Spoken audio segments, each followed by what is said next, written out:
Satan nous tient par le péché volontaire et inconscient. Et ce n'est qu'en saisissant cette vérité révélée dans Romains 6 que nous serons libérés. C'est le secret de la victoire sur le péché. Ce n'est pas nous qui nous séparons du péché, c'est en saisissant notre position dans la mort de Christ et en consentant à être greffés avec lui.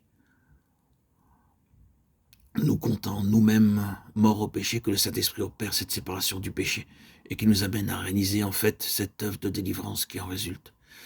Le Saint-Esprit ne manque jamais de rendre témoignage à l'œuvre du calvaire, du moment où, en toute sincérité de cœur, nous désirons être délivrés de la puissance du péché. Il n'y a pas un péché, fût-il le plus grand, qui ne puisse disparaître de nous et nous laisser libres. S'il est mort, il est mort une seule fois pour le péché, mais maintenant qu'il est vivant, il est vivant pour Dieu. Mettez-vous aussi bien dans l'esprit que vous êtes mort. Romains 6, 10, 11. Votre part est de vous considérer comme mort, même si vous ne le comprenez pas, de vous compter non seulement pour mort, mais de vivre dans l'instant présent comme mort au péché, et cela de par votre choix, votre propre volonté, alors que le péché ne règne donc plus. Romains 6, 12. Ce n'est qu'en saisissant cette vérité, dans Romains 6, que nous serons alors délivrés, libérés. Quand le diable nous attaquera, nous tentera, ou que nous sentirons le besoin d'être délivrés d'un péché quelconque, répondons-lui triomphalement sur cette base de notre mort personnelle avec Christ. Je suis maintenant mort à ce péché, il n'y régnera pas sur moi. À ce moment-là, le Saint-Esprit vous applique la puissance de la mort de Christ, rompt les liens avec le péché, et vous perdez même le désir de pécher. Gloire soit rendue à Dieu, qu'il soit béni. La victoire est gagnée par la mort, car celui qui est mort est affranchi du péché. Romains 6, 7. Que Dieu soit béni. L'abîme de la mort est entre vous et le péché, et même entre vous et le tentateur, tant que vous demeurez dans cette attitude de mort. Et de plus, si vous voulez remporter la victoire sur l'ennemi qui tient une autre âme enchaînée avant de rien entreprendre, il faut que vous soyez sûr de votre base de Romains 6. Car le seul endroit où l'ennemi n'est pas de puissance, c'est le terrain de la croix. Cachez-vous en la mort du Seigneur Jésus et au nom de Jésus. Levez-vous aujourd'hui et que le péché ne règne donc plus. Prenez cette position, mettez-vous bien dans l'esprit que vous êtes mort au péché. Dieu vous révélera ses plans d'action pour vous. Là, au calvaire, à mesure que vous apprenez à demeurer en sa mort, votre vision deviendra plus claire. Les nuages qui obscurcissaient votre vue s'effaceront et vous commencerez à voir que sur la croix, notre Sauveur, le vainqueur, a dépouillé les principautés, les puissances, qu'il a publiquement exposées en spectacle, triomphant d'elles sur la croix pour vous. Colossiens 2,15. Lorsqu'en esprit, vous vous assirez ensuite avec lui dans les lieux célestes, vous chanterez le cantique de Moïse et de l'agneau, et vous verrez que vous triompherez de la bête. Apocalypse 15, 2, 3.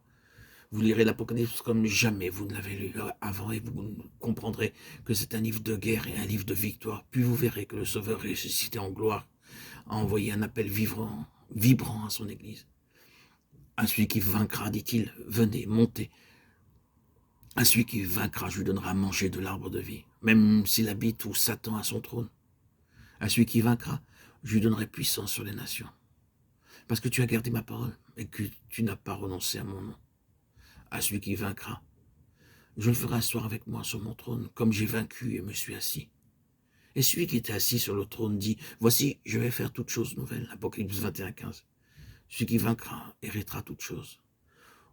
Oui, il est écrit héritera. Le salut est un don, mais il y a un héritage de victoire, une récompense.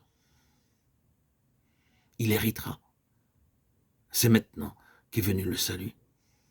La force et le règne de notre Dieu et la puissance sont Christ. Car l'accusateur de nos frères, qu'ils accusaient jour et nuit devant Dieu, a été précipité. Ils l'ont vaincu par le sang de l'agneau et par la parole à laquelle ils rendaient témoignage, et ils n'ont point aimé leur vie, mais ils l'ont opposé à la mort. Apocalypse 12, 11. À la mort. Jusqu'à la mort. Oui, la mort est le secret de vaincre par le sang et par la parole de notre témoignage. Frères et sœurs en Christ, que Dieu vous la donne à tous. Nous marchons en avant en brûlant nos vaisseaux et en coupant les poings derrière nous, car nous ne pouvons plus regarder en arrière. Il faut marcher en avant vers le prix, vers le but. Si le Seigneur veut faire de vous un pionnier, une pionnière, et que vous puissiez faire voir aux âmes la gloire du Seigneur ressuscité, la victoire sur l'ennemi et la victoire de sa mort, Vous frayez le chemin pour eux, comme le Seigneur Jésus le fit pour vous. Frères et sœurs en Christ, mes bien-aimés, chers amis, auditeurs, auditrices, suivre ses pas, et la démarche à faire.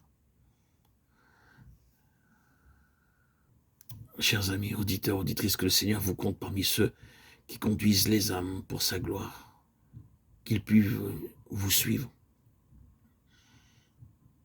comme vous avez suivi le Seigneur, et être pour eux une source d'eau vive.